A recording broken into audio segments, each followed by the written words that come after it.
Salmos. Oração do povo de Deus. A oração, uma parte da oração contida na Bíblia.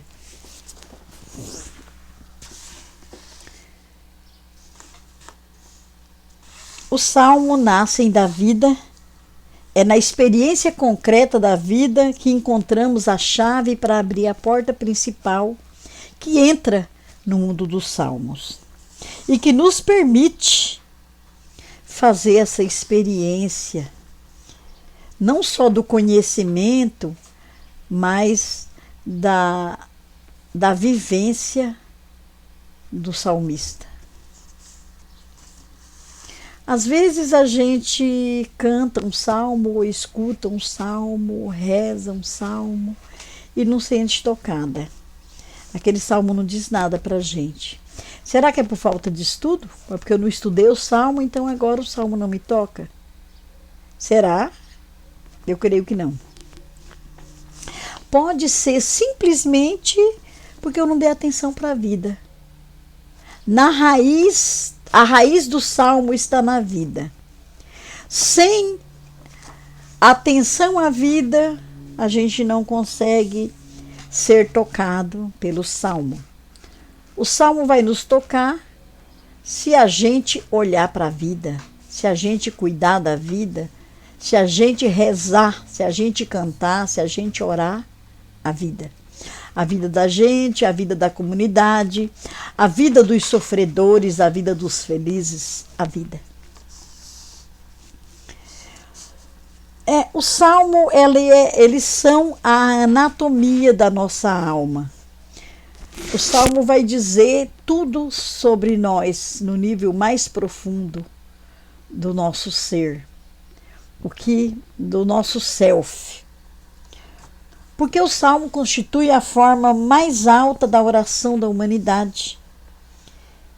Milhões e milhões de pessoas no mundo inteiro, judeus, cristãos e religiosos de todas as tradições, no seu dia a dia recitam e cantam os salmos. Então, os salmos é uma forma diária de vivência da espiritualidade, de oração, de relação com a energia superior, com Deus, com aquele ser com quem a gente acredita, em que a gente busca a nossa vivência. Muitos salmos nós nem sabemos quem são os autores, pois eles recolhem a oração que circulava no meio do povo. Muitos salmos seguramente são de Davi, mas nem todos os salmos que são atribuídos a Davi foram escritos por Davi, são de Davi. Davi, um personagem que a gente conhece muito bem, que nasceu no século V a.C. e que foi o segundo rei, né? Ele pegou bem o início do período imperial do povo hebreu, do povo judeu. O povo judeu teve um período de monarquia curto. A monarquia do povo hebreu começou com o rei Saul e ela encerrou depois da prisão e da escravidão na Babilônia. Chegou um momento então que os judeus não tiveram mais rei. Mas assim, antes do período do reinado, vocês lembram disso, o povo hebreu era um povo tribal, uma vida comunitária. Depois eles organizaram uma experiência com os juízes e depois eles pediram um rei. Todas as outras povos, a maioria dos povos ao redor tinham reis e os hebreus quiseram fazer uma experiência parecida com a dos vizinhos, copiar dos vizinhos. E depois chegaram a uma conclusão que depois chegou um momento assim que não se sustentou mais a monarquia. Davi foi o segundo rei. E Davi, antes de ser rei, foi um pastor, foi um salmista, foi uma pessoa, e mesmo depois de rei, sempre teve essa relação espiritual muito profunda, né? Davi é um rei muito importante, não no sentido do rei em si, mas assim no sentido que a gente está estudando aqui dos salmos, né? Porque ele é um salmista, porque ele é um tocador de harpa e porque ele é um pastor. E essas três categorias, né? O cantor, tocador, e o pastor, e o religioso, né? O crente no Deus da vida. Essas três peças montam o salmista, né? Tem mais peças, mas essas são muito importantes. Não sabemos exatamente os autores dos salmos, né? Mas Davi é o protótipo do salmista, então muitos salmos são atribuídos a Davi. Davi foi pastor, foi guerreiro, foi profeta, foi poeta, foi músico, foi rei e profundamente religioso. Aí está o salmista. O salmista está brigando com a vida, com os sentimentos, com os sofrimentos, está lutando. O salmo é uma luta, então o guerreiro é um salmista. O salmo é uma música, então o músico, o cantor, o tocador é um salmista. O salmo é uma experiência de Deus, então o religioso, o profundamente religioso, é um salmista. O salmo é uma denúncia, um anúncio, então o profeta, a profetisa são salmistas. E o salmo é uma relação com a natureza, então o pastor que vai para os campos apacentar o seu rebanho é um salmista. O salmo é um compromisso com os mais frágeis do universo, sejam pessoas, sejam animais, sejam plantas, sejam minerais, sejam outros. Por isso o pastor é um salmista. A ovelha é um animal dos mais frágeis que a gente já pôde conhecer. Então, o pastor, ele tem aquele cuidado, aquela delicadeza com a fragilidade da ovelha. Então, ele é um salmista.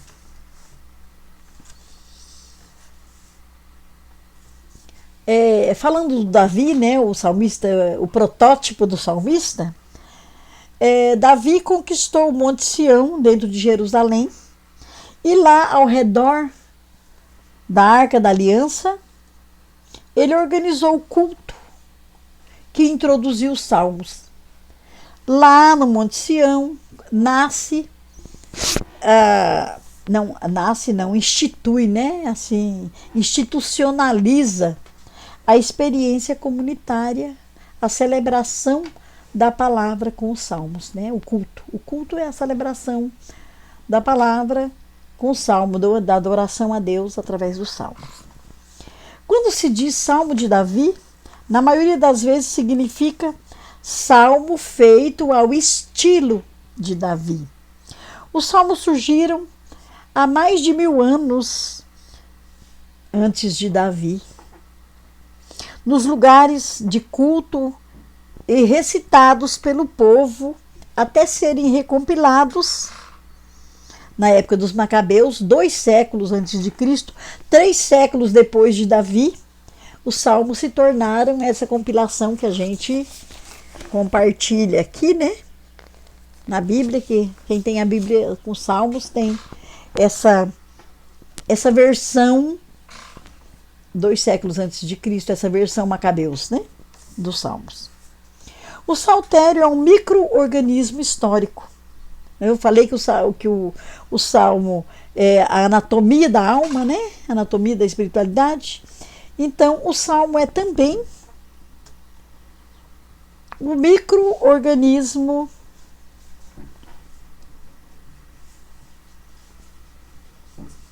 histórico. Assim como as catedrais da Idade Média. Historiadores e arquitetos gostam de catedral da Idade Média.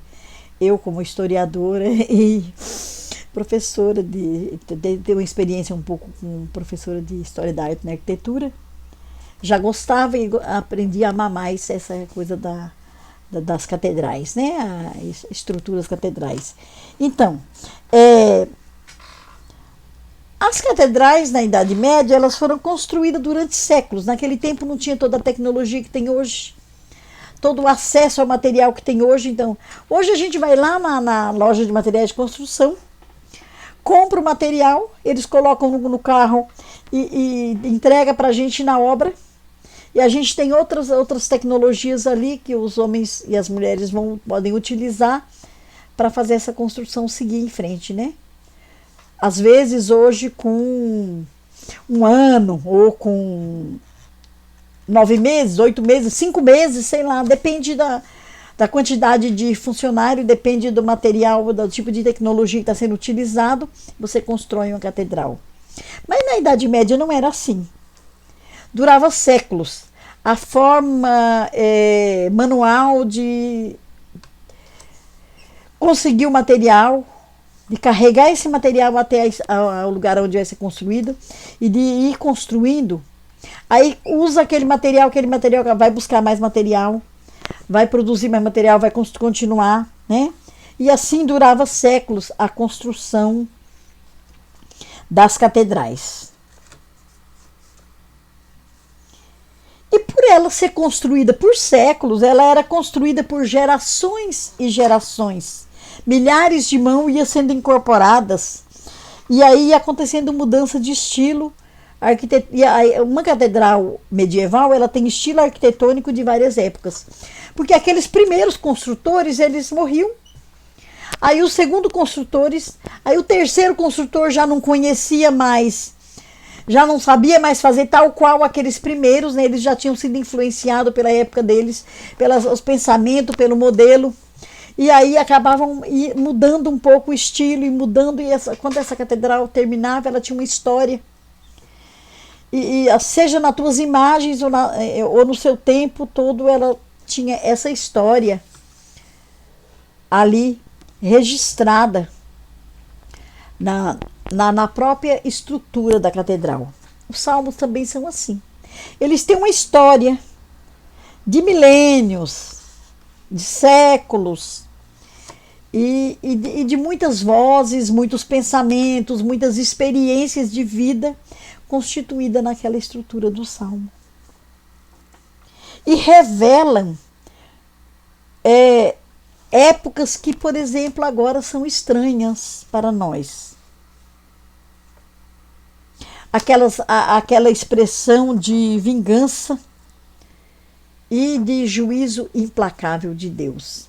Um salmo vai dizer que Deus é amor e misericórdia e compaixão.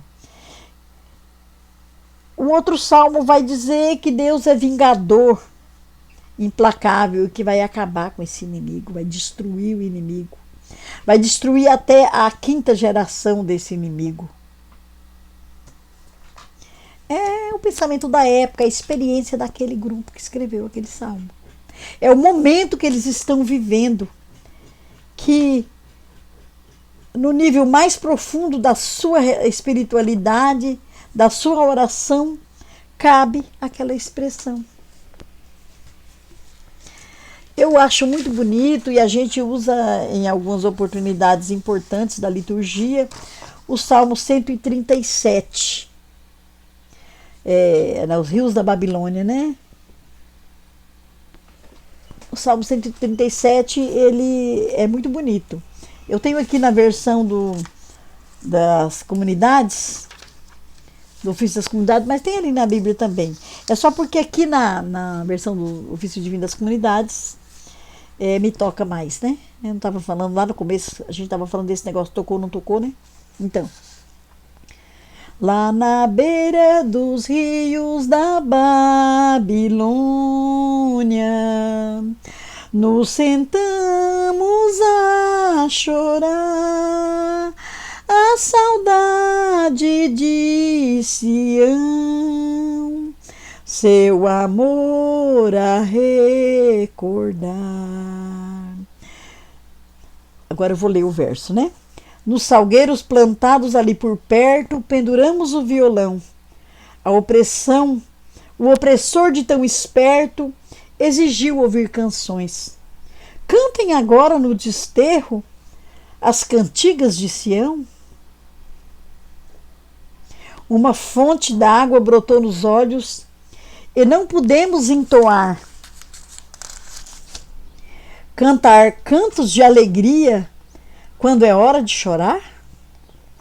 É encobrir a injustiça e a verdade profanar.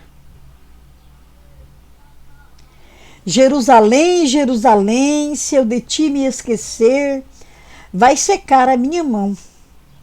Minha língua poderá apodrecer, não sentirei mais da voz a pulsação. Jerusalém, Jerusalém, alegria do coração.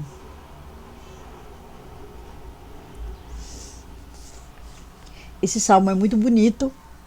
Lá na outra versão, vai dizer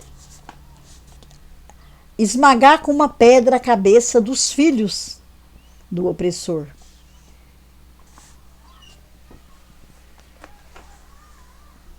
Lá na Babilônia, na situação de escravidão, sem ter direito no dia de descanso, né, no sábado sagrado, como se fosse nós agora, sem ter direito no domingo, e ainda sendo exigido deles cantar, a música vai ter esse tom mesmo, o salmo vai ter esse tom mesmo, com vontade de me apedrejar, de esmagar esse opressor, para eu ficar livre, para eu poder cantar alegria, porque não é hora de cantar. Se cantar é mentir, se eu mentir que eu estou feliz, vai apodrecer a minha língua, vai colar no céu da boca a minha língua, porque eu não estou sendo verdadeira, porque eu não estou sendo sincera. É muito bonito, é muito profundo esse Salmo 137. Algumas Bíblias ele vai ser 136, né? Então, por respeito a outras Bíblias, eu tenho que largar de falar só 137 e lembrar do 136.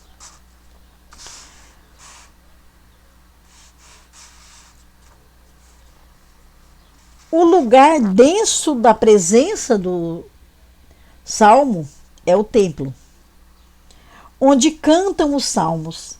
Mas como o Criador do céu e da terra está igualmente em todos os lugares, nenhum lugar pode contê-lo.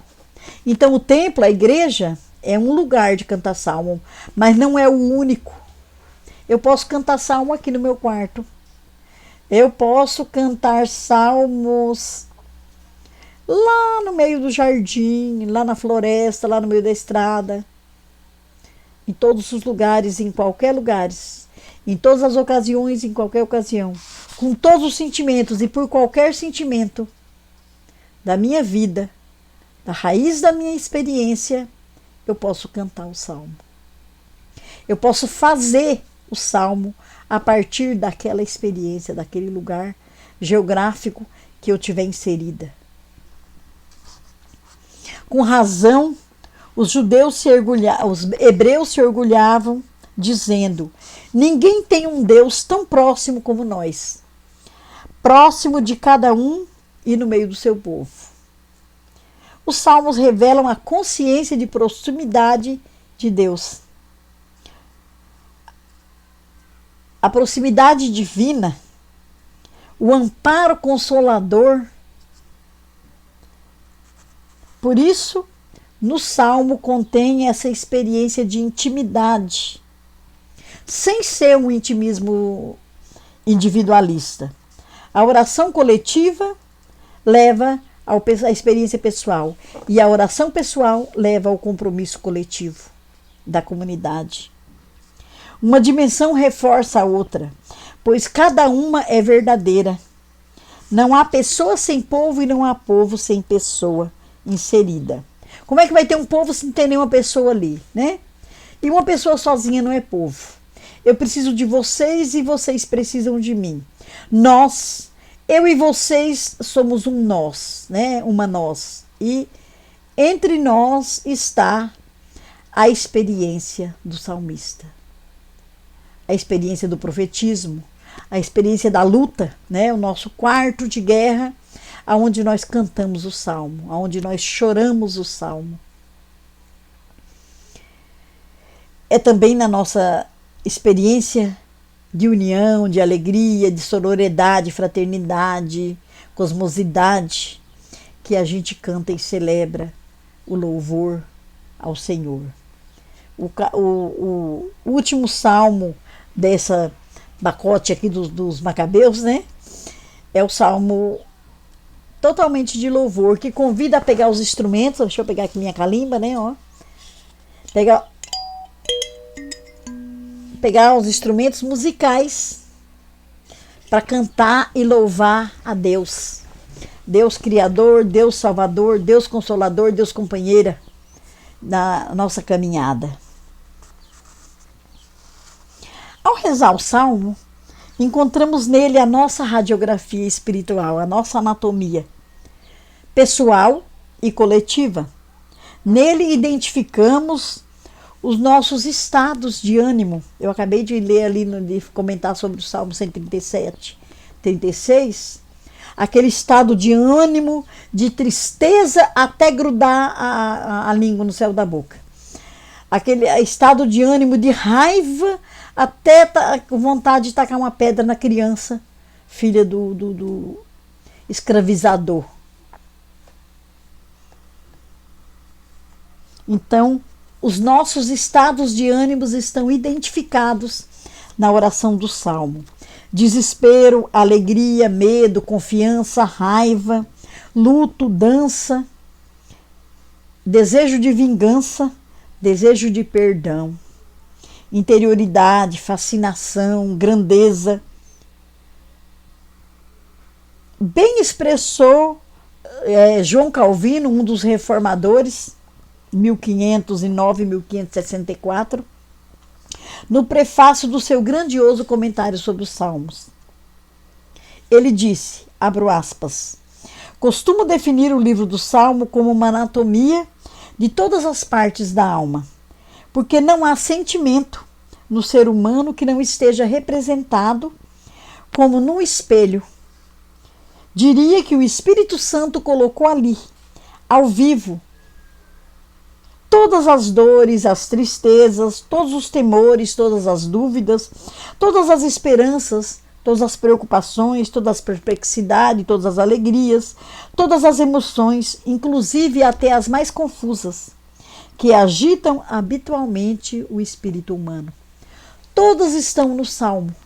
Quando a gente escreve um salmo, quando a gente canta um salmo, a gente abre todas as comportas da nossa alma e deixa ela exposta para quem visualizar, para quem ouvir, para quem cantar, para quem viver aquele salmo, conhecer, ver, sentir, ouvir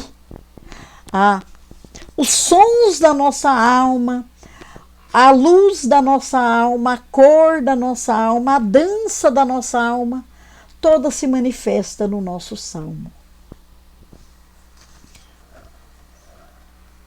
Por isso é uma autobiografia espiritual. Por isso é uma anatomia da alma.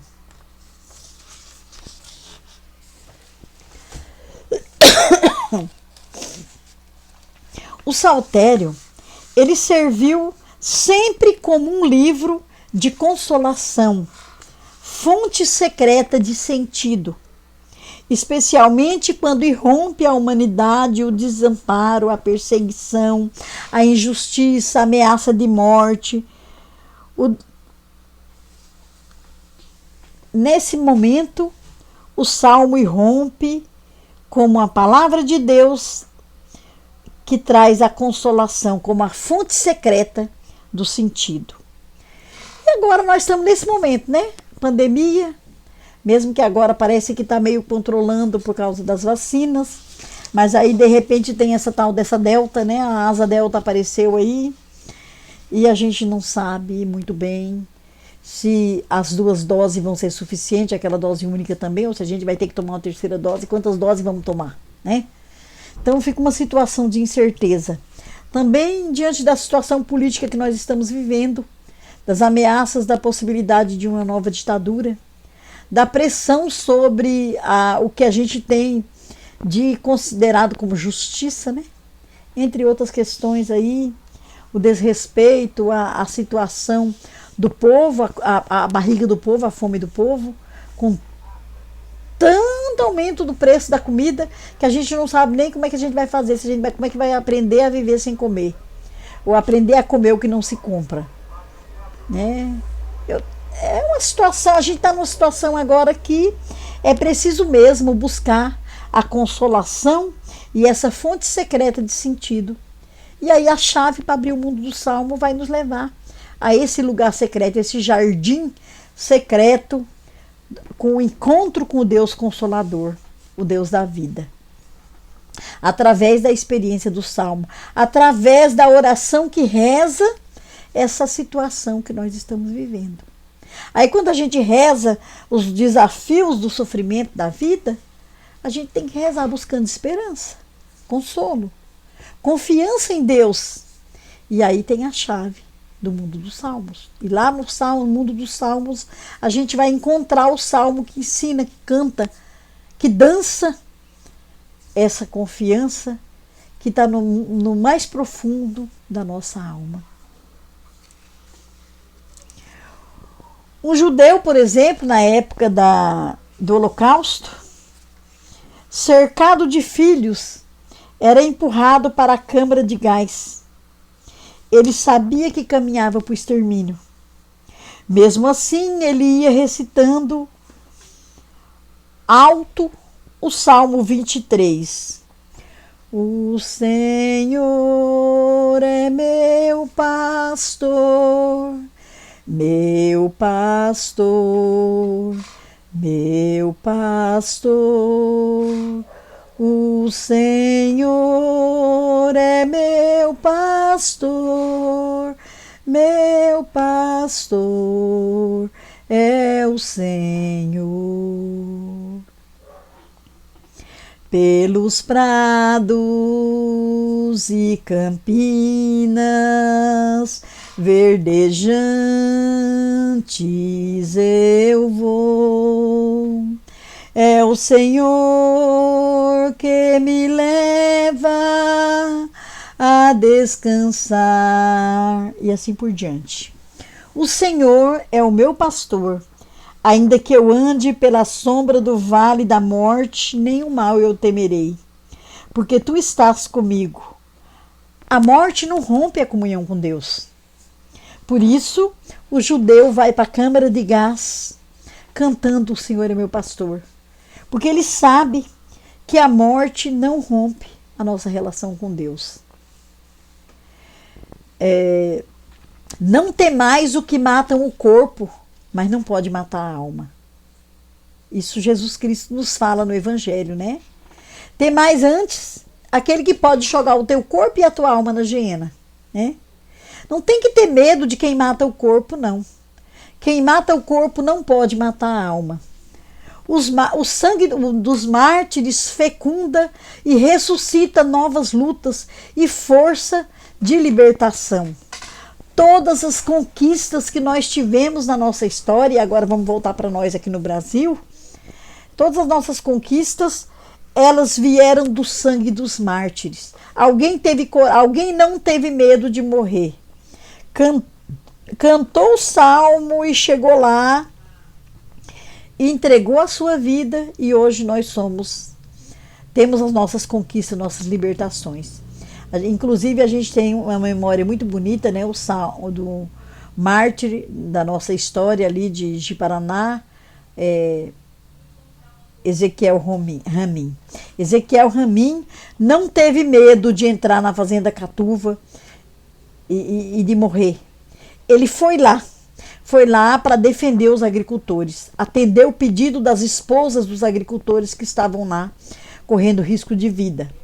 Os agricultores tiveram sua libertação e Ezequiel deu a sua vida por eles.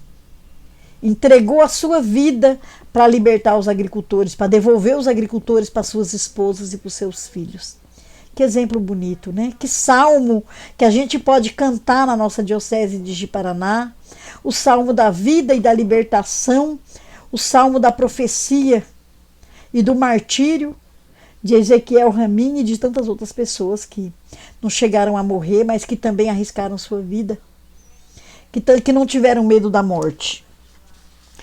Quem entrou no mundo dos salmos, quem encontrou essa chave, essa porta e entrou no mundo dos salmos, tem a sua alma canta a sua experiência de vida, tem a sua espiritualidade ligada com a sua vida também ligada com Deus, nessa harmonia salmídica, não tem medo de morrer.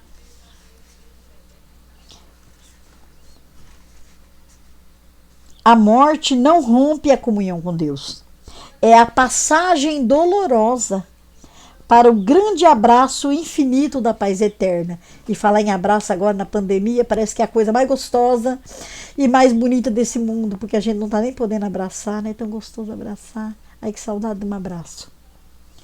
A morte é essa dor, essa experiência dolorosa que rompe o abraço eterno de Deus, a dança eterna da alma, a alegria eterna.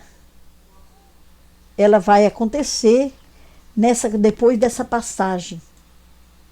Tem que passar, tem que fazer essa experiência da morte para chegar na eternidade, na alegria eterna, na dança eterna, na música eterna, na paz eterna.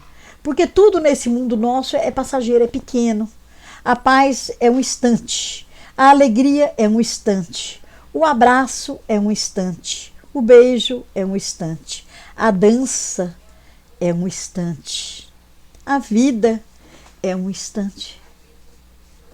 Olha, parece que era ontem que a gente estava assistindo aquela reflexão bonita do Padre Ezequiel, aquele sermão bonito do Padre Ezequiel na missa. Já passaram-se mais de 30 anos, né? De 30, acho que 34 ou 35, não me lembro. Não é mais importante agora dizer a data exata, né? Importante é lembrar que a vida de Ezequiel foi um instante de 30 e poucos anos. E já faz mais de 30 anos que Ezequiel fez a sua Páscoa,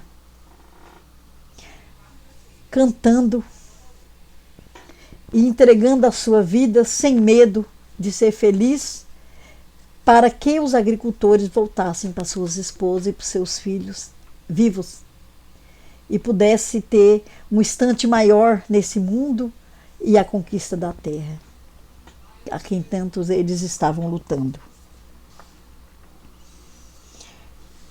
Por fim, os salmos são poesias religiosas e místicas, da mais alta expressão, da mais alta qualidade, do nível mais profundo da música e da poesia. Como toda poesia recria a realidade com metáforas e imagens tiradas do imaginário do poeta e da poetisa, obedece uma lógica que é própria, diferente daquela da racionalidade. Salmo, poesia, música não tem que ser racional, não tem que ser matemática, não, pode ter uma linguagem própria. Obedece a uma lógica própria, diferente da nossa lógica racional, da científica. Pelo imaginário transfigurado de situações e fatos detectados nos sentidos ocultos das mensagens divinas e das experiências humanas. Por isso a gente diz, nós habitamos prosaicamente no mundo, colhendo o sentido manifesto, desenrolar rotineiro dos acontecimentos. Habitamos também poeticamente no mundo, vendo o outro lado das coisas, o outro mundo dentro do mundo, a beleza e o encantamento. Uma poesia, ela é bela e encantadora, ainda que ela esteja poetizando a experiência da doença, da dor e da morte. A experiência da guerra, a experiência da luta.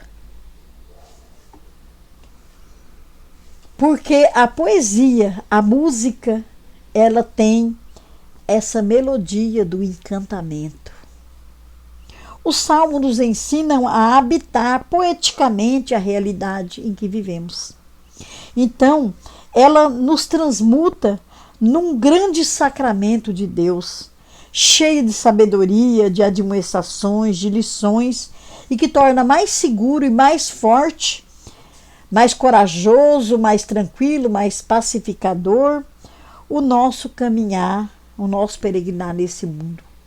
rumo à fonte dessa poesia e dessa sabedoria, que é o próprio Deus, que é o Deus da vida. Como bem canta o salmista, quando caminho entre perigos, tu me conservas a vida e estás até o fim a meu favor. Salmo 138, 7 e 8. Tu me conheces quando estou sentada, tu me conheces quando estou de pé, vê claramente quando estou andando, quando repouso tu também me vês. Se pela frente sinto que me abranges, também de costas sei que me percebes, para ficar longe do teu espírito. O que farei, aonde irei, não sei. Para onde irei? Para onde fugirei? E aí continua a música, né?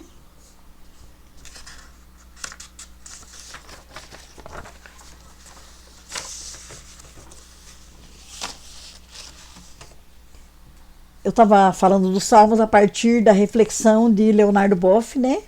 De Carlo Mesters e de Francisco Orofino. Mas a gente também tem uma pessoa muito importante também desse nosso grupo, aí, dessa forma de pensar os Salmos e a vida na igreja, nas igrejas, que é Marcelo de Barros. E Marcelo de Barros escreveu um livro que se intitula Orar com os Salmos em uma espiritualidade macroecumênica.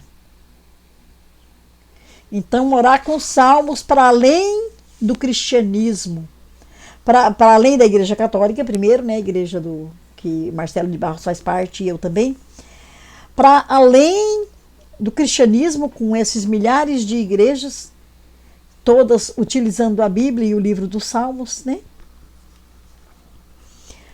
Marcelo de Barros nos convida a um macroecumenismo, a uma abertura maior de espiritualidade com os Salmos, através dos Salmos, utilizando os Salmos como a letra, né? A melodia, a dança da nossa espiritualidade. E aí, nesse livro, Marcelo de Barros nos convida a casar com o próprio Deus, a desenvolver a mística da aliança. E aí, no casamento, o noivo e a noiva fazem a troca de aliança, né? Nas festas de bodas ali, de prata, de ouro, e tem tantas outras, não precisa ser só prata e ouro, pode aproveitar e começar a celebrar já desde um ano, né? Desde um mês, tem as bodas de meses também, e as de ano, cada ano tem um tema importante que os casais podem aproveitar e fazer essa troca de alianças, né? A renovação da aliança. A espiritualidade bíblica, a espiritualidade salmística é a espiritualidade da aliança. O povo hebreu Deus fez uma aliança com o povo hebreu quando eles fugiram do Egito, fizeram um processo, a experiência de libertação do Egito, a passagem pelo deserto. E lá no deserto, quando eles estão fazendo essa caminhada em busca da terra prometida, Deus faz uma aliança com eles. Deus se casa com esse povo. E nós que somos descendentes desse povo, nós somos descendentes dessa aliança. Nós temos que atualizar, renovar essa aliança com Deus. Deus é o nosso Deus e nós somos o povo dele, a esposa dele. Amor que une vida e oração. Aliança com Deus, uma relação de amor, né, entre eu e Deus, entre nós e Deus. Essa relação de amor que une a vida e a oração. Eu rezo a vida e eu vivo a reza, eu vivo a oração. Aí tem uma pessoa muito importante da história, São Bento, né? O fundador dos beneditinos, das beneditinas. São Bento orientava o seu grupo, né, de espiritualidade ao ora et labora. Trabalhe rezando, reze trabalhando. Trabalho e oração não estão desvinculados. O trabalho é a vida, né? A gente tem que trabalhar na vida. Então, a oração é a vida, a gente tem que rezar na vida. Vai rezando e trabalhando e vivendo e é assim. Uma coisa só, uma aliança, um casamento entre a oração e a vida. Um casamento entre Deus e nós. E tudo isso uma experiência de amor única. Amor entre nós e conosco e Deus. Entre nós e Deus, entre Deus e nós, entre nós e nós. E um amor que é oração e vida, vida e oração. E que é macroecumênico, então, que não se fecha no mundinho de judeu ou de cristão, ou pior ainda, de cristão católico, ou de cristão evangélico, ou de cristão... não. Ou de muçulmano. E aí também não pode fechar entre o muçulmano xiita e assim por diante, né? Tem os grupos. Então, essa abertura, uma vida, um amor que é aberto, braço aberto, coração aberto, alma aberta, boca aberta, um abraço eterno, um amor que acolhe, que é macroecumênico. E que por isso saboreia a oração dos salmos, saboreia a relação com Deus, saboreia a vivência na comunidade, o amor comunitário, saboreia a experiência da aliança.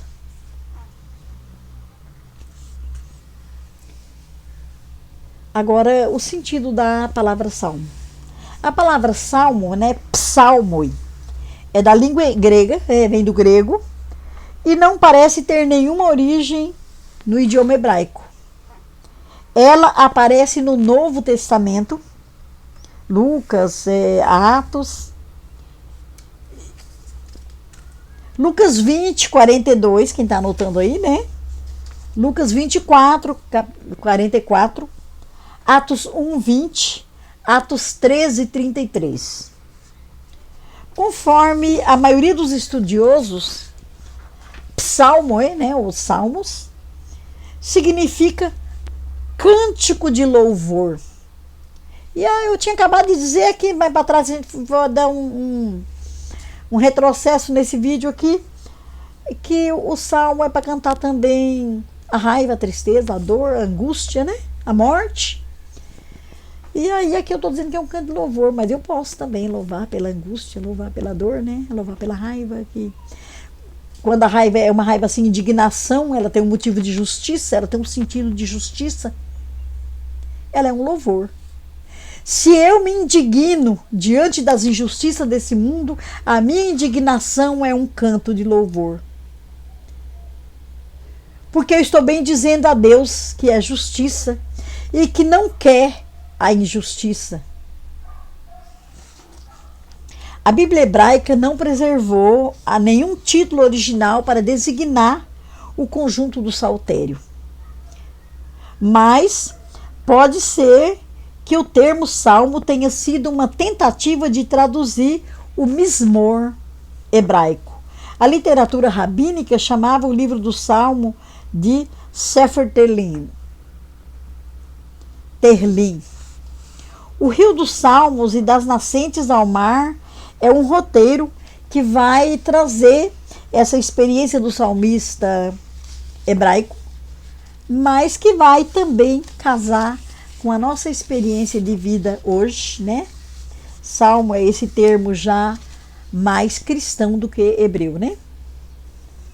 A gente usa mais a língua grega do que a hebraica na nossa linguagem, até porque está mais próximo o latim e o grego são mais a vizinhança, né? Mais aproximado. Aproximações bem coisa, mas tem muitas palavras nossa que tem essa origem mesmo grega e origem latina, né? E aí a gente consegue conviver melhor, usar mais essa linguagem. Vai pronunciar uma palavra hebraica assim que nem eu agora aqui. Falei, não falei, e não disse porque a minha língua não conseguiu pronunciar o som correto. Um judeu tivesse aqui, podia me corrigir e dizer a pronúncia de forma mais adequada, né? Então, nós somos convidados, através do estudo dos Salmos, né, da oração do Salmo, a meditar, a contemplar. Então, a oração do Salmo é uma meditação, é uma contemplação, é um cantar e um orar ao mesmo tempo. E contemplar é meditar, orar e cantar a experiência da vida e a confiança e a esperança em Deus. A experiência de aliança e de amor de Deus. Com Deus, né?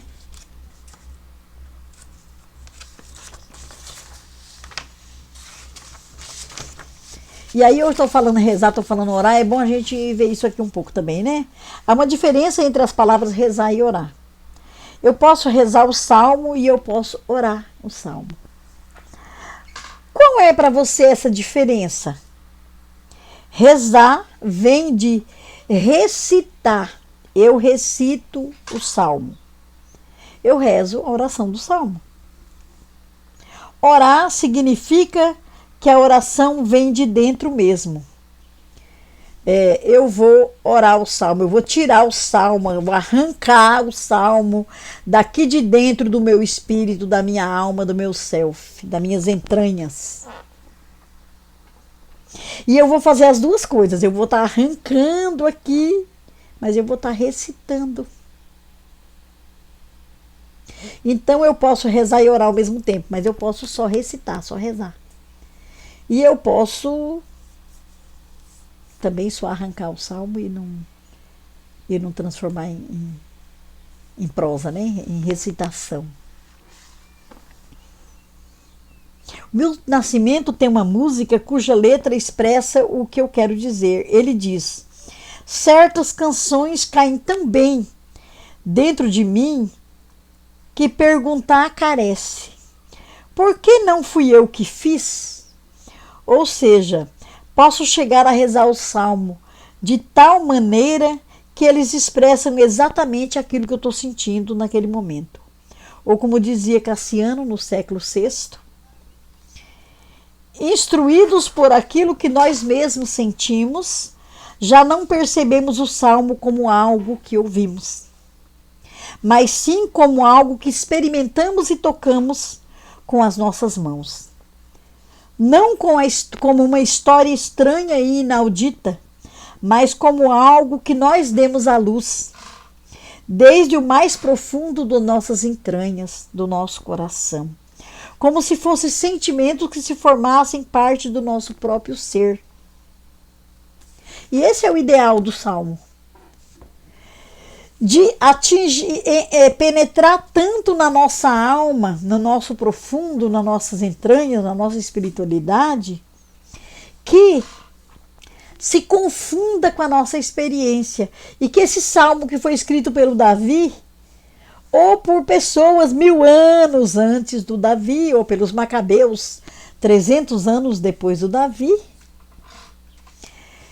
seja como se fosse eu que estivesse escrevendo ele agora, a partir da minha experiência, da minha vida. E do quão mais profundo a minha vida é transformada em oração, em poesia, em dança e música. Como eu sou capaz de cantar, de poetizar, de rezar, de tocar, de dançar a minha experiência no mais profundo do meu entendimento da aliança com Deus, da minha intimidade com Deus, aonde eu derramo a minha lágrima, a minha dor, aonde eu transbordo a minha alegria e o meu amor, o meu prazer e o meu amor. Eu posso rezar, orar, recitar, salmodiar os salmos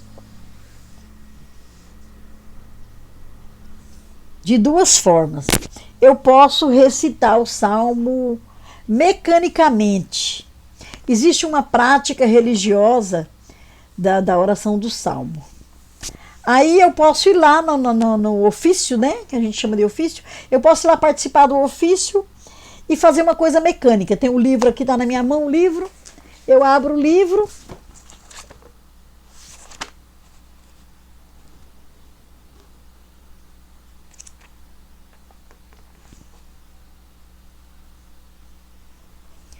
Se o Senhor não constrói a morada, construtores trabalham em vão. Se o Senhor não guardar a cidade, seus vigias em vão guardarão. Se o Senhor não guardar a cidade, seus vigias em vão guardarão. Salmo 127 ou 126. Assim, mecanicamente, lendo do livro, acompanhando a melodia de quem puxou, ou puxando, porque talvez a minha obrigação naquela noite, ou naquela tarde, ou naquela manhã, puxar o salmo, fazendo uma rotina superficial, sem viver a oração. Mas eu posso também abrir o livro do Salmo, o mesmo Salmo, 127, usando o livro, recitar o Salmo, né? Salmodiar, aquela hora eu cantei, recitar o Salmo lá. É feliz quem assim se reforça, qual guerreiro se arma de flecha. Pois ninguém ele vai ser vencido na cidade e nas lutas da terra. Eu posso recitar, né? Estou recitando o Salmo, mas orando, deixando ele atingir o mais profundo da minha espiritualidade, do meu sentimento, das minhas entranhas, do meu coração. E também vivenciando essas palavras tão ligadas à minha experiência da vida, à minha dor, à dor da comunidade, às nossas lutas, às nossas guerras, às nossas tentativas de conquistar a saúde, a paz, a alegria, os espaços, os direitos, dentro da nossa convivência, dentro da nossa situação política, dentro da conjuntura, dentro da nossa comunidade de igreja, enfim, dentro da nossa comunidade, dentro da situação macroecumênica também, com relação, trazendo o presente e vivenciando o sofrimento dos afegãos, o sofrimento dos haitianos, a situação da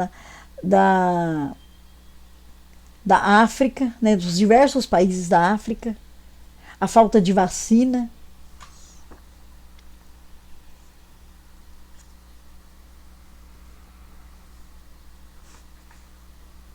Assim, a oração que leva à rotina,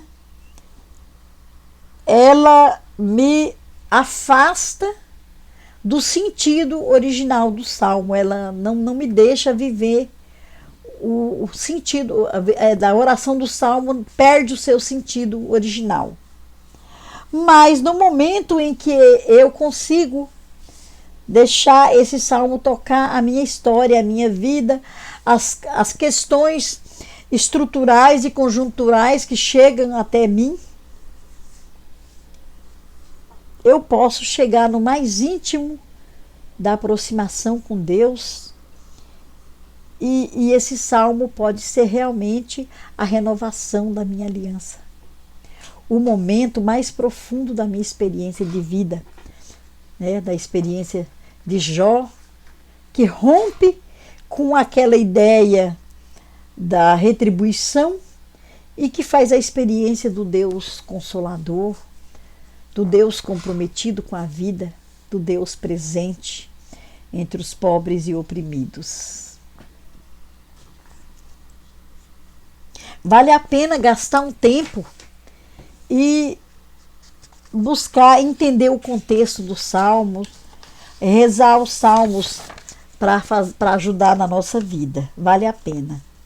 Eu quero aqui colocar uma tarefa, antes da gente falar alguns itens mais importantes ainda, por causa do salmo e encerrar, né? Antes de concluir nossa fala. Tarefa, eu vou colocar duas tarefas, uma pessoal e uma comunitária. Tarefa pessoal. Cada um, fazer para si um levantamento de todas as dificuldades e de todas as luzes que se encontra essas esperanças. E aí fazer o próprio salmo, o salmo pessoal. Escrever uma oração, uma poesia, pode até colocar uma melodia, né? Pode ser um salmo para recitar ou para cantar, contendo essas dificuldades e essas luzes, né? Essas possibilidades de respostas para essa dificuldade, possibilidade de soluções para esses problemas. E aí fazer o próprio salmo. E a tarefa comunitária é colocar em comum, sistematizar as dificuldades gerais, né?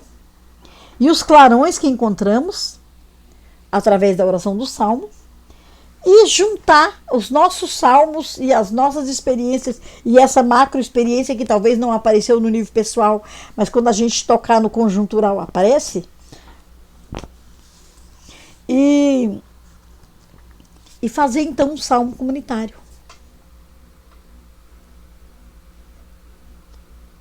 E aí, a partir dessa experiência de fazer o salmo, a gente começa a entender melhor como o salmo foi feito. Não adianta aqui ficar dizendo, porque o salmo dos filhos do Coré, e o salmo do Davi, e o salmo do Salomão. Será que o Salomão fez salmo? Não sei, estou falando aqui agora. Agora eu dei um salmo para Salomão, isso. É mais importante a gente fazer a experiência. A experiência de ser povo de Deus, que Deus está tão próximo. E esse Deus aonde eu falo com Ele, através da poesia, através da música, através da dança, através da oração, eu trago a minha vida com os desafios e eu venho buscar luzes aqui diante de Deus. E Deus ilumina os meus desafios, os meus sofrimentos, apontando respostas. Deus me ajuda a encontrar respostas.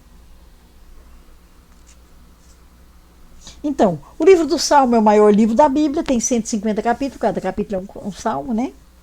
Aliás, tem um salmo que parecia que caberia em 300 capítulos, de tão grande que é. Também tem uns salmos maiores do que a gente esperava que fosse. Mesmo assim, só uma parte dos salmos está no livro dos Salmos. Tem muitos outros salmos, os salmos são bem maiores, que estão espalhados pela Bíblia fora, e tem muitos outros que não estão, que a Bíblia não conteve, não estão na Bíblia. Nem no Primeiro, nem no Segundo Testamento. Há salmos fora do livro dos Salmos, há salmo dentro do livro dos Salmos, há salmo fora da Bíblia. Porque os salmos, eles são como a água do rio. Ele percorre, ele fertiliza a nossa história, a história da vida do povo, do começo até o fim. E ele segue, e ele deságua no mar. Ele nasce lá na fonte, a água nasce lá na fonte, ela escorre e cai no rio, né? O igarapé cai no rio, e o rio cai no mar, e o mar é a imensidão das águas. E assim é o salmo.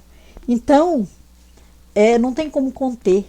A gente pode ir lá com o pote, ou com a lata, ou com o balde, ou com o caneco, e a gente pode reter uma parte da água, pegar uma parte da água.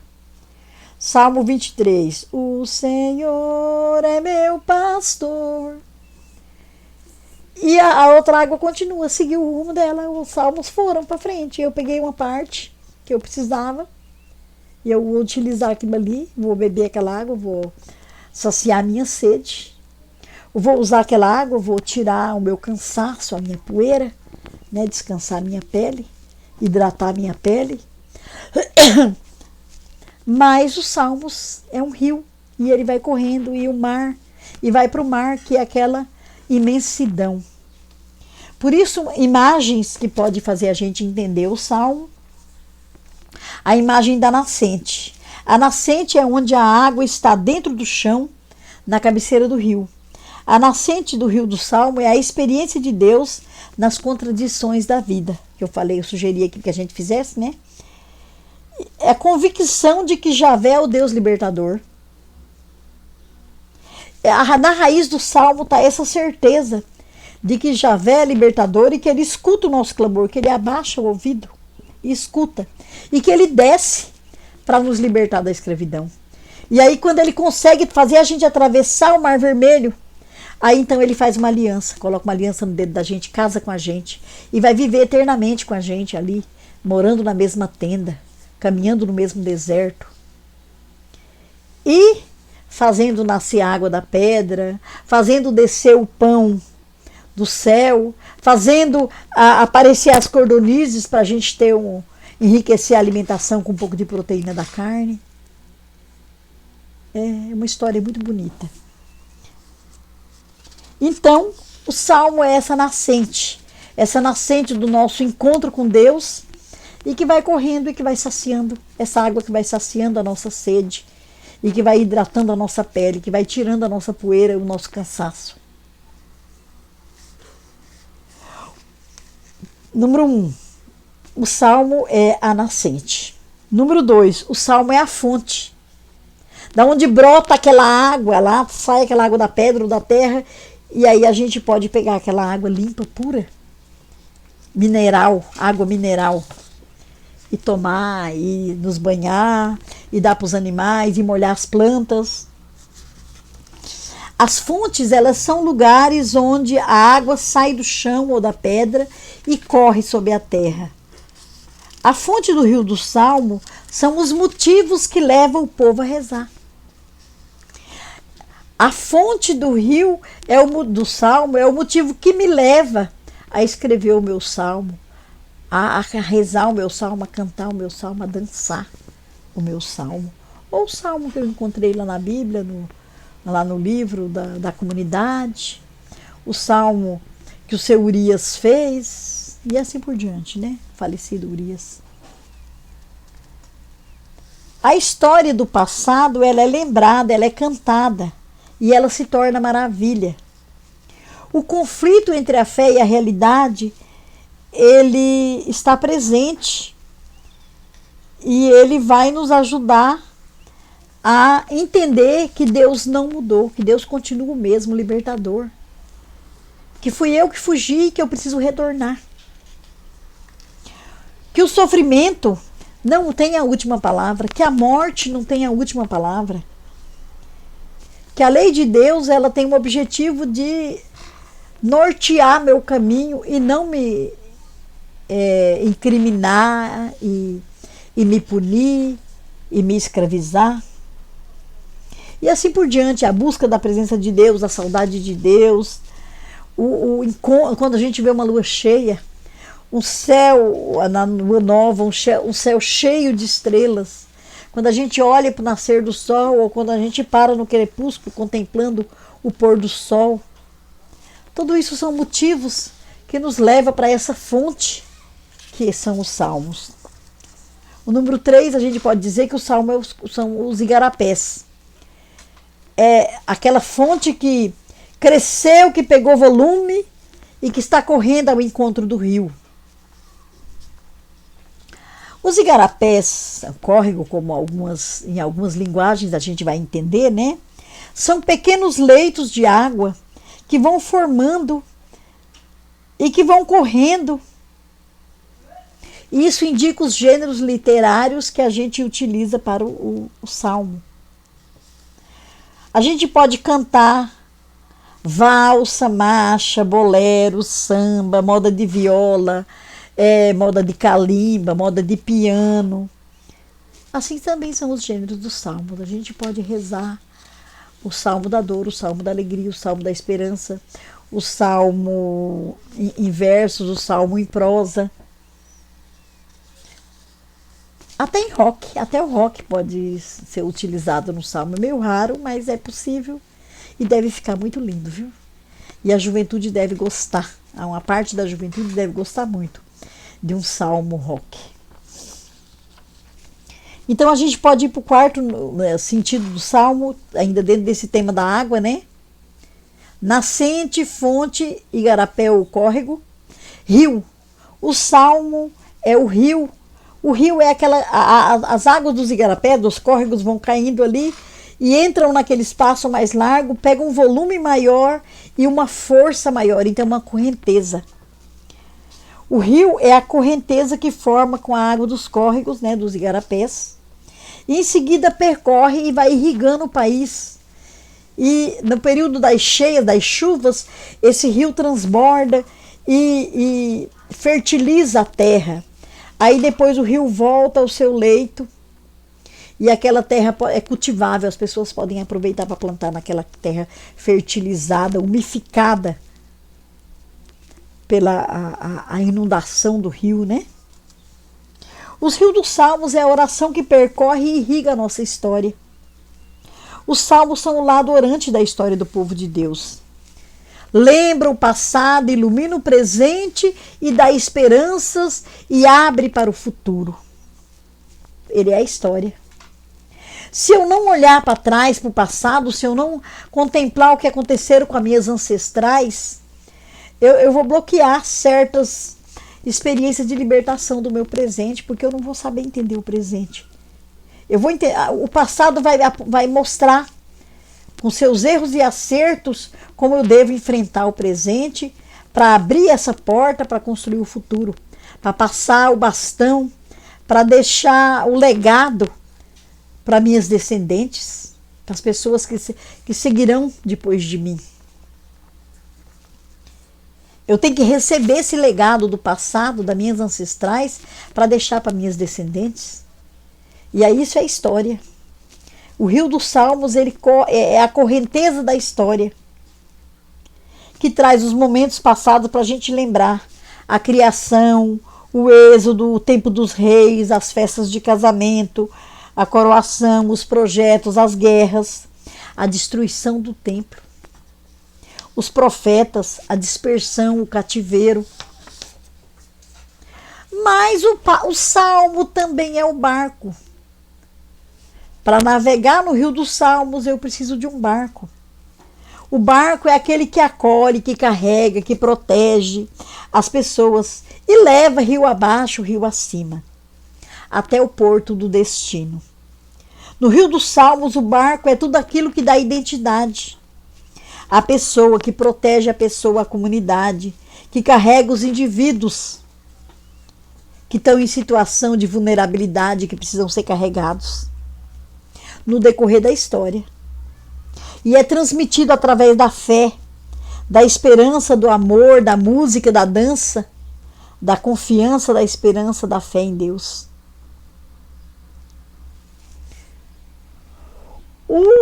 Aqui no mundo dos salmos também a gente pode entender os romeiros.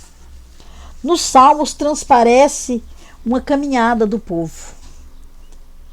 Então, o itinerário pessoal do salmista é também o itinerário do romeiro, que faz uma romaria em busca de Deus.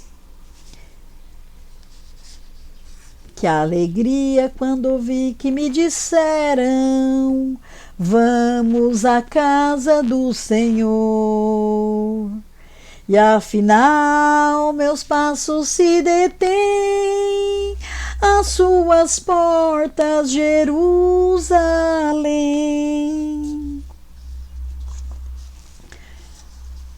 Aqui no Rio dos Salmos, também no estudo dos Salmos, a gente pode entender o salmo como remo.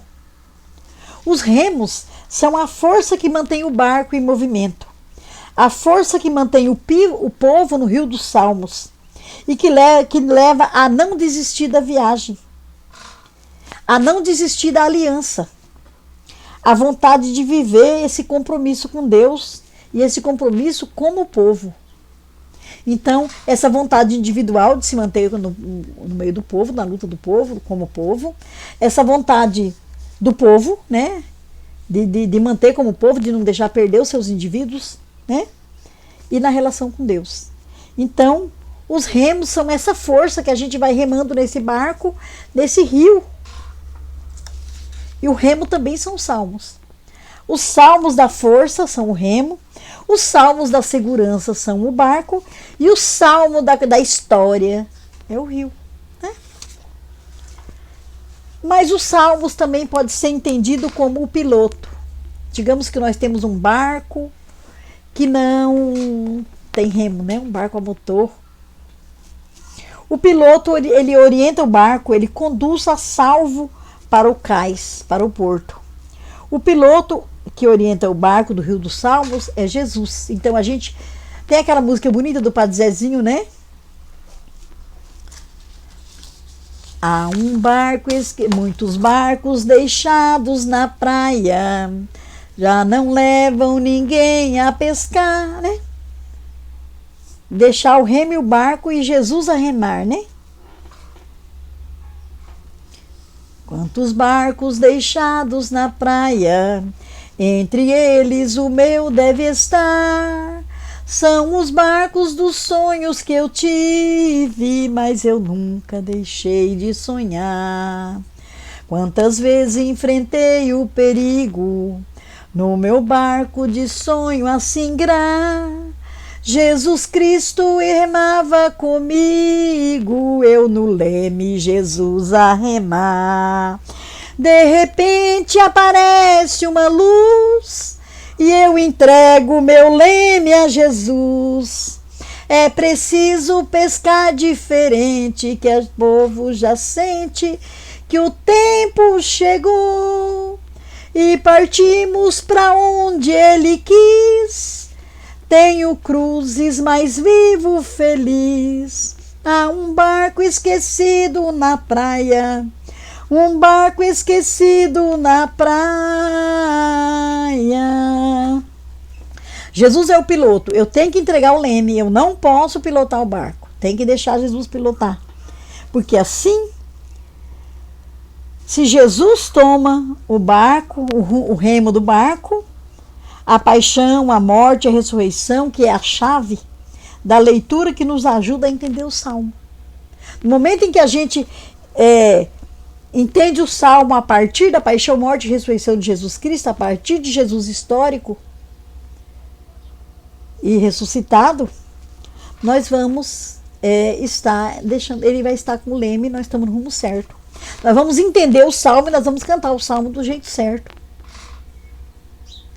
A gente também canta a palavra certa, do jeito certo, na hora certa. Então, o Salmo do jeito certo, na hora certa, é daquele momento que a gente soltou o leme e deixou Jesus conduzir. A gente fez a experiência de Deus, mas agora a gente tem que entregar o leme para Jesus. E aí a gente vai entender o Salmo enquanto experiência da nossa vida. E não vai mais só recitar. Vai para além da recitação. Então vamos entender agora o nono item, né, do Salmo. Vamos entender o Salmo como porto. O Salmo é a fonte que sacia nossa sede.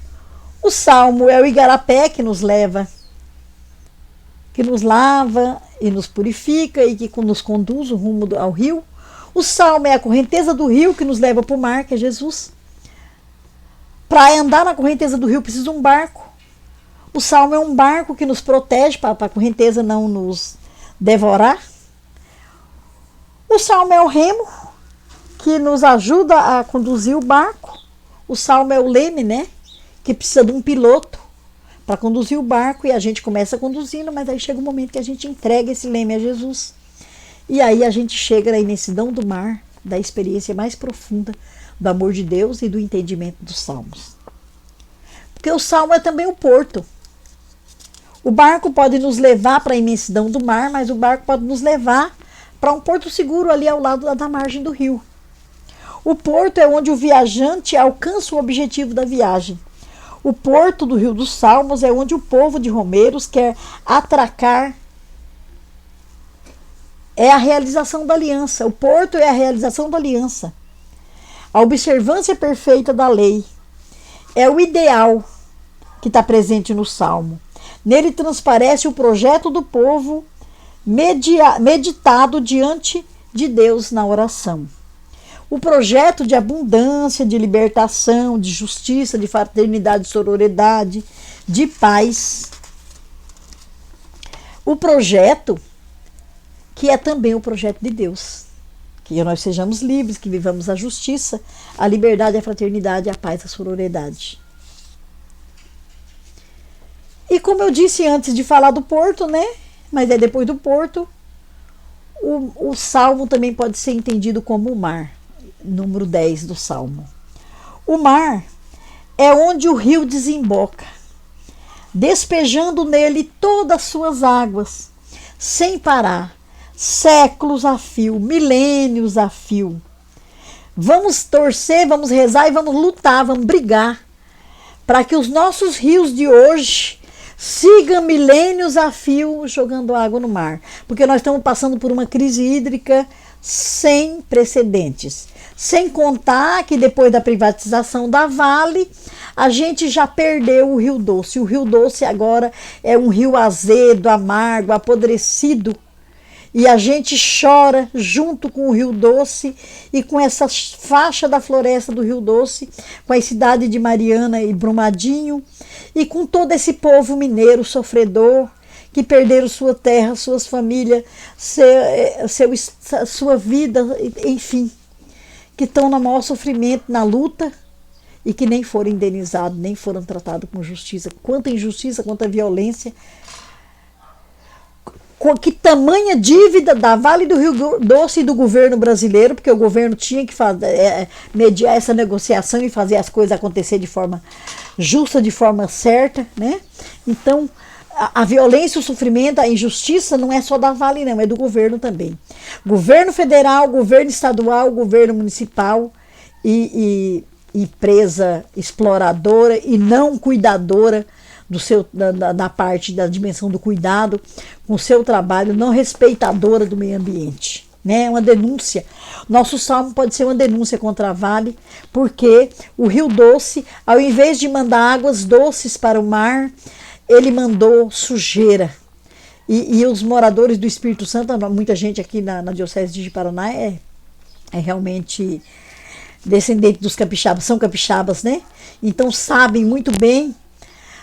Dói no coração, dói nos olhos, dói em tudo, dói na consciência, da raiva, da tristeza, da indignação, saber que o mar, ali as praias do Espírito Santo foram prejudicadas também pela lama da São Marcos, pela lama da Vale. Antes a gente tinha a Vale do Rio Doce, era uma empresa estatal tão defendida, construída, né? Por governo populista, governo que tinha preocupação com o Brasil, e privatizada por governo que não pensa na população no Brasil, né? E depois da privatização, aí a gente tem a morte do Rio Doce.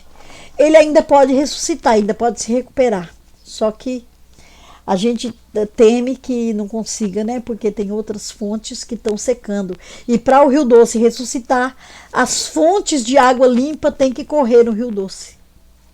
É preciso recuperar, é preciso ressuscitar os igarapés, os córregos, não sei como o mineiro chama lá, acho que é córrego, né? Ressuscitar os córregos e igarapés que desaguam no Rio Doce, para poder lavar o Rio Doce, para poder voltar a adoçar aquele rio, ressuscitar aquele rio. Então, o mar é onde desemboca os rios durante milênios, durante séculos, ou durante o tempo que não tem nenhuma indústria destruindo a natureza, né? Não tem nenhum ministro Salles, nenhum governo como o atual, né? Então, essa situação, né? O mar aonde o rio desemboca, o rio do Salmo desemboca, é o próprio Deus. Ele mesmo, o rio corre para o mar e nele se perde. Nós vamos ao encontro de Deus, e como seria agradável essa experiência de nos perdermos em Deus? Porque se a gente se perde em Deus, está achada, né? Está achado. Eles deixam entrevir a experiência do povo que o povo teve de Deus. Deus significa para o povo o amor infinito. Essa imensidão da água é a imensidão do amor. A imagem de comparação, não há imagem de comparação melhor para comunicar para a gente a experiência de Deus do que a imensidão do mar. É o recurso que o salmista usa para comunicar a sua experiência de Deus na vida. Então, aqui eu trouxe 10 itens, né? 10 formas de linguagem que o salmista usa para falar sobre Deus, né? E essa imensidão do Salmo, então, se revela dessa forma. E uma água, né? E sempre na dimensão da água. Uma fonte, que é a água, e que deu 10 formas de expressão, de comunicação com Deus, né? Através do Salmo. Mas o salmo, as formas de elaborar o salmo, dentro dessa experiência do mar do salmo, do rio do salmo, da fonte do salmo, do barco dos salmos, enfim, do porto dos salmos, força, salvação, rocha, fortaleza, abrigo, escudo, tudo isso são formas de cantar os salmos. Então, quando a gente pega aquela chave, abre aquela porta principal e entra no mundo dos salmos, a gente encontra essa fonte. A gente segue o caminho da fonte e a gente chega no córrego. E a gente segue o caminho do córrego, pega o barco, os remos e faz essa grande viagem no rio. Navega e vai ao encontro do mar, da imensidão do mar. E a gente chega no mar depois que entregou o leme a Jesus. Porque a gente sozinho não vai saber lidar muito com a correnteza, não. Vai faltar alguma coisa, né? A gente sabe muito, não sabe nada, a gente sabe é pouco. Tem muito para aprender. Então, a gente quer aprender de Deus entregando o remo para Ele. E a Jesus entregando o leme para Ele. Então, aqui estão as janelas que nós abrimos agora sobre o livro dos Salmos. Elas são pistas para penetrar até a raiz e recriar o Salmo na nossa vida e recriar a nossa vida no Salmo e para orientar o estudo do Salmo.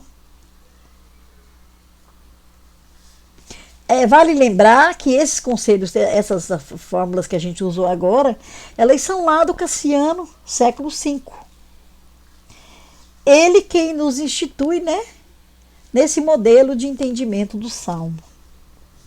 Do entendimento da profundidade e da luz que é o Salmo. O Salmo, ele é profundo e ele é iluminado, ele nos ilumina, ele nos faz enxergar a nossa história, a história do povo de Deus e a aliança. E nos faz sentir essa necessidade de ter a história nas mãos e de renovar a aliança. Então, pistas para a gente estudar o Salmo. Primeiro, procura descobrir a divisão do Salmo. A articulação do pensamento do salmista. Em seguida, tente sentir, descobrir a situação que transparece no Salmo. O que levou esse salmista a rezar, a cantar isso aí? O que ele estava vivendo quando ele escreveu esse salmo? Terceiro, tente verbalizar, falar, transformar em palavras, formular o que o salmista pretende alcançar através da oração. Tenta formular uma tese do que o salmista queria alcançar. O que o salmista queria com essa oração? O contexto era aquele, né? O salmo, ele dividiu o salmo assim. Por que ele dividiu o salmo assim? Porque ele estava vivendo isso. Se ele estava vivendo isso, onde é que ele queria chegar com essa oração? Então foi, primeiro, procure descobrir a divisão do salmo. Segundo, tente sentir e descobrir o que levou o salmista a rezar. Qual é a experiência de vida dele. Terceiro, verbalize e formule algo que o salmista pretendia alcançar. O que ele queria alcançar com essa oração? 4. Enumere as imagens e os símbolos e as comparações usadas pelo salmista para expressar o pensamento dele. Ele falou do rio, ele falou da pedra, ele falou do violão, ele falou do quê? Da harpa. 5. Tente explicitar as características de fé do salmista que até hoje transparece no salmo. Em que ele acreditava? Como é que era a fé desse salmista? 6. Identifique a imagem de Deus que transparece no salmo, que o salmista comunica para você através do salmo. Como é que imagem de Deus o salmista tinha? Ele trouxe no salmo. 7. e último, verbalize o bem ou a resistência que esse salmo suscitou em você durante o estudo. Que bem que ele te fez? O que ele te fez? O que ele te fez resistir? Quais são as suas resistências a esse modelo de oração, a essa imagem de Deus, a essa experiência de vida? Porque se for a experiência de vida, tem alguma coisa na sua história que você tem que trabalhar para superar, para poder acolher essa imagem de Deus, essa experiência de vida. E aí você vai poder encontrar várias coisas em cada salmo, né? Eu acho que eu fui muito longe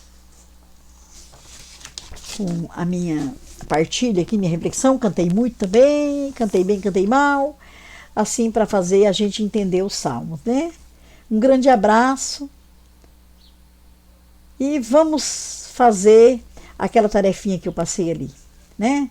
Vamos escrever o nosso salmo, vamos compartilhar os nossos salmos e vamos fazer um salmo coletivo.